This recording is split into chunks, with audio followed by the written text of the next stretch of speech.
नमस्कार, मी मनीषा बोलते. आपण ट्रायंगल म्हणजे त्रिकोण याचा अभ्यास करतोय ना. प्रथम मी तुम्हाला सांगितलं की धर्म त्रिकोण म्हणजे जीवनाचा त्याचा अर्थ काय, अर्थ त्रिकोणाचा जीवनात अर्थ काय. आता आपण बघूया की डिझायर म्हणजे काम त्रिकोण. आता डिझायर म्हणजे काय, तर स्वप्न, आपल्याला अपेक्षा आणि त्या अपेक्षांची पूर्ती करण्यासाठीची आपली धडपड. बघा, आपण असं आपल्या आयुष्यात किंवा आपल्या स्वतःचं निरीक्षण जर केलं तर आपल्या लक्षात येईल असं की आपण सतत कशा ना कशा तरी इच्छेच्या मागे, पूर्तीच्या मागे धावत असतो. एक इच्छा पूर्ण झाली की आपल्याला दुसऱ्या इच्छेची निर्मिती होत असते आणि त्याचा पाठपुरावा आपला सातत्याने सुरू असतो.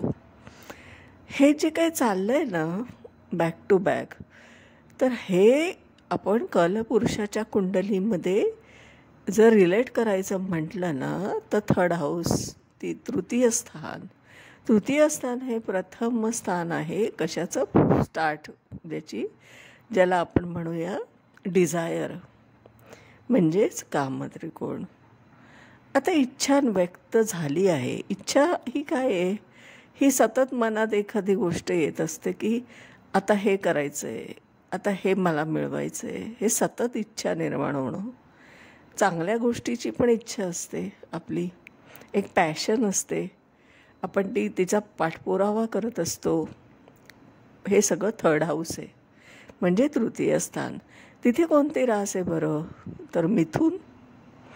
आता विचार करा की सतत एखाद्या गोष्टीला आपण क्रिएट करत असू तर हा बालिशपणा नाही होत का, तर होतो.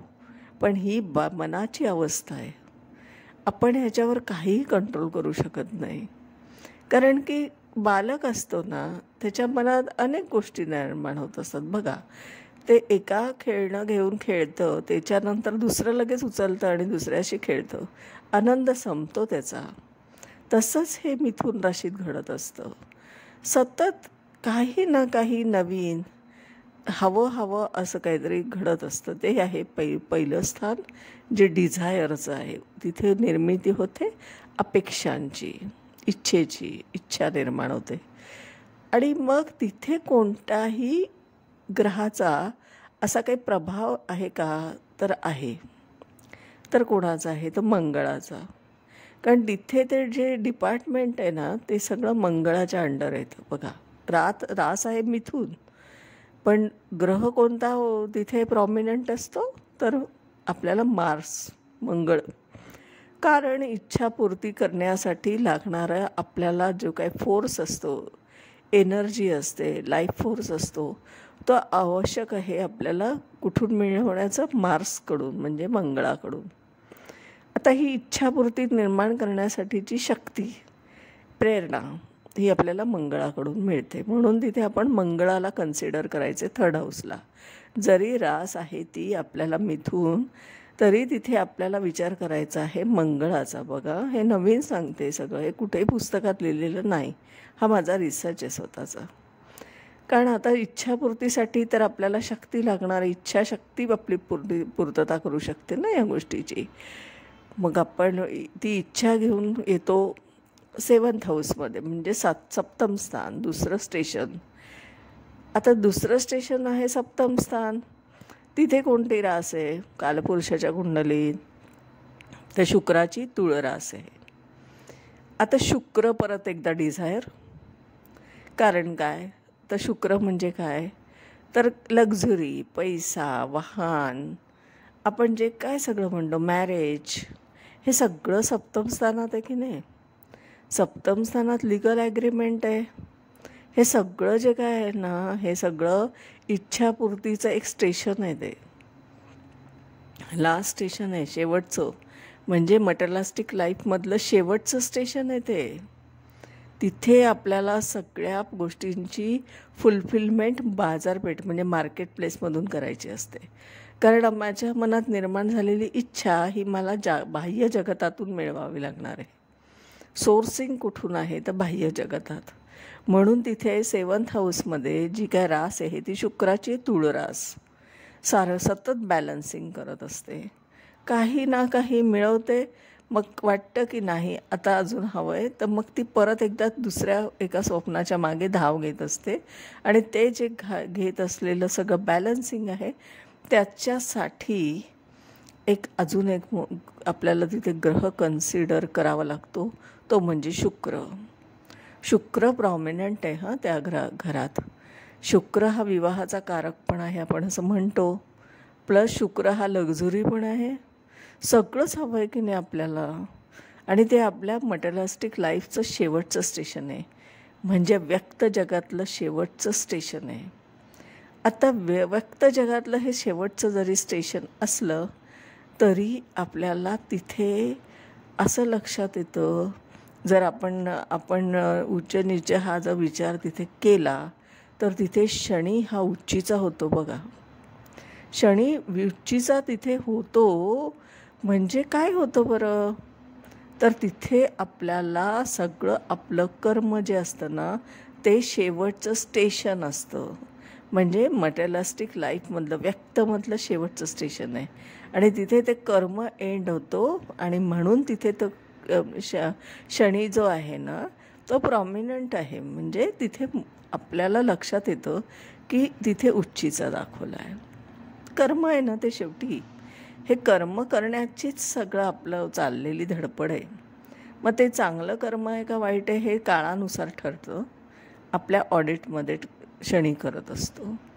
आणि बघा तुम्ही, म्हणून तर शनीला तिथे कन्सिडर केलेलं आहे. नुसतंच असं नाही आहे की शनी तिथे आहे म्हणून.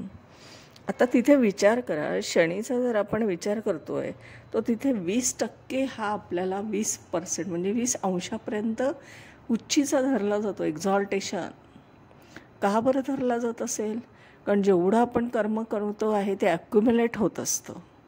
अक्युम्युलेट झालेलं कर्माचंच पुढे ऑडिट होणार असतं अष्टम स्थानात. आणि म्हणून तिथे 20% हा कन्सिडर केला जातो आपल्याला. आणि 10% फक्त आपण डेबिलिटेशन हा आपण जो सूर्याला करतो आहे कन्सिडर, याचा अर्थ आत्म्याचं तिथे आपल्याला जे सुरू झालेलं प्रथम स्थानातलं जे काय आहे ना तिथे थोडासा तिथे आपल्याला कमी प्रभाव दिसतो. कारण कंटाळा आला आहे या सगळ्या मटेरियलिस्टिक लाईफचा. किती पळायचं, किती धावायचं, आणि मग त्या आत्म्याला थोडंसं एक ग्लानी येते. आणि म्हणून तो 10% तिथे आपल्याला नीचीचा झालेला दिसतो. ग्लानी येणं म्हणजे थोडक्यात का मी करतो आहे असा आत्म्याला पण प्रश्न आहे. हे मी का उरापोटी धावतो आहे. हे सगळं आयुष्य आपलं ना जवळपास तुम्हाला लक्षात येईल की आपलं 50 to 60% आयुष्य आहे ना हे 1 to 7 मध्येच संपून जातं. आपण बघा, तुम्ही आपल्या आयुष्याचं निरीक्षण करा. 60% 60 ते 70% आयुष्य हे आपलं फक्त धावण्यामागे जातं आहे. कसलं तर मला हवं, मला हवं, मला हवं, हवं हवं हवं करत आपण जे हाव असते ना त्याच्यासाठी आपलं आयुष्य हे 60% खर्ची पडतं आहे. पण कळत नसतं ना, कारण हे माया आणि मोह आहे. हा कुणालाही थांबवता आला नाही, चुकला नाही आहे, साहजिक आहे ते. आता आपण शेवटच्या स्टेशनचा विचार करूया, डिझायरच्या म्हणजे कामत्रिकोणाच्या, जो आहे 11th हाऊस म्हणजे एकादश स्थान म्हणजे लाभस्थान. आता या लाभस्थानात काय घडतं बरं, तिथे कोणती रास आहे, कालपुरुषाच्या कुंडलीतली कुंभ रास आहे. म्हणजे तिचा लॉर्ड कोण झाला, शनी, सॅटर्न. आता या शनीचा काय रोल आहे तिथे, शनी तिथे काय करतो आहे ह्याचं एक जरा विश्लेषण करते. काय झालं, आपण अव्यक्त जीवनात तिथलं स्टेशन आहे ते अव्यक्त जीवनातलं. कारण बघा शनीचं काम का दिलं आहे तिथे, शनीची रास तिथे काय करते, कुंभरास आहे. कुंभरास पूर्ण 30 अंशाची प्रॉमिनंट आहे का तिथे, तर नाही. तिथे काय घडतं आहे, शनीचा मूल त्रिकोण रास 20% गृहीत धरली जाते. कारण ड्युटी माइंडेड तो 20% 20 अंशापर्यंत असू शकतो. मग 10% काय, तर तो थोडासा रिलॅक्स असतो 10% उरलेल्या, आणि तिथे त्याचं ओन साईन म्हणून फील असतं. पण तिथे शेवटी परत एकदा कोणत्या ग्रहाचा प्रॉमिनंट आहे, तर गुरु. का तर बघा काय घडतंय, लाभ आहे ना तो, आणि जीवाचा शेवटचं स्टेशन आहे प्रवासाचं, कारण नंतर तो द्वादश स्थानात म्हणजे व्ययस्थानात जाणार असतो, म्हणजे थोडं मोक्षाकडे. तर ते परत एकदा ते अव्यक्त जीवनातलं शेवटचं आपण म्हणतो ना, जिथून आपल्याला माइलस्टोन असतो, सगळा संपलं, एंड. आणि अशा पद्धतीने ते लाभस्थान असतं, ते आहे कुंभ राशीच्या अधिपत्याखाली. आणि तिथे तिथे शनी आपलं काम करत असतो आणि ड्युटी माइंडेड असतो बरं का, लेथार्जी अजिबात नाही. सगळ्या गोष्टीचं तिथे परत एकदा ऑडिट्स असणं, त्याच्यातून आपली निर्मिती करणं आणि मग पुढे द्वादश स्थानाचा प्रवास करणं, असा एक असतो. आणि बघा त्याच्याबरोबर अपोजिट साईडला हे आपले पंचम स्थान आहे. पंचम स्थान काय आहे बरोबर, परत पूर्वसंचित पुण्यकर्म लेखाजोखा सुरू झाला ना. याचा अर्थ असा होतो ना की जर तुम्ही निरीक्षण केलं ना, तर आपल्याला असं लक्षात येतं की गुरुने जवळपास आपल्या आस्पेक्टने आणि स्वतःच्या अस्तित्वाने जर कुंडलीवर होल्ड केला असेल, तर त्याने जवळपास आपल्याला आढळेल की फक्त एकच स्थान सोडलं आहे, व्ययस्थान. विचार करून बघा तुम्ही. मी याच्यावर परत डिटेल बोलणारच आहे. द्वादश स्थान का सोडलं असेल बरं त्याने, आपल्या अधिपत्याखाली का नसेल घेतलं हे डिपार्टमेंट, तर तिथे एक्झिट होणं असतं, म्हणजे मोहाचा आपण त्याग करत असतो. एक्झिट होणं म्हणजे काही फिजिकली एक्झिट नाही. अजूनही सांगते की मोह माया सगळं ह्याच्यातून एक्झिट होणं म्हणजे ते खऱ्या अर्थाने आपण मोक्ष म्हणतो आहे. आणि ते आपल्याला गुरुला हे करता येणं शक्य नाही, कारण तो जीवाचा कारक आहे. त्याची माया मोह पाश सगळे त्याला ओढत असतात सारखे मटेरियलिस्टिक लाईफमधले, म्हणून तिथे शनीचं काम आहे. आणि शनी जर तुम्ही कन्सिडर केला तर तो पूर्ण कुंडलीवर फक्त 2 स्थानांवर आपलं राज्य नसतं, त्याचं होल्ड नसतो. तो म्हणजे फक्त प्रथमस्थान आणि लाभस्थान. का बरं नाही, तर प्रथम म्हणजे जीव जन्माला येतो म्हणून जीवाचा कारक तिथे काम करत असतो. आणि शेवटचं स्टेशन जे काही जीवाचं आहे, संपलं सगळं. आता सगळं मिळवून झालं, अचिव्हमेंट झाली, आध्यात्मिक प्रगती पण झाली, म्हणून एकादश स्थान आहे, लाभस्थान आहे ते. आणि ते गुरुच्या अंडर येतं, म्हणून शनीचं तिथे चालत नाही.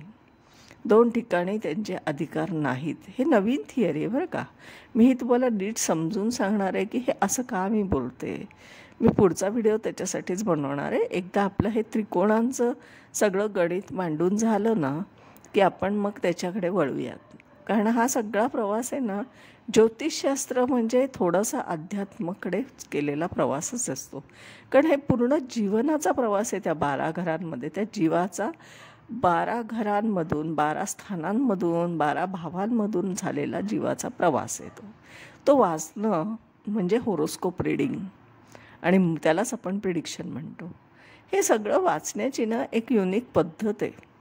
थोडासा आध्यात्मिक जोड द्या, विचारांची थोडीशी आपण एक सखोलतेने विचार केलात ना, तर तुम्हाला बरेच अर्थ उमगतील त्याच्यातले.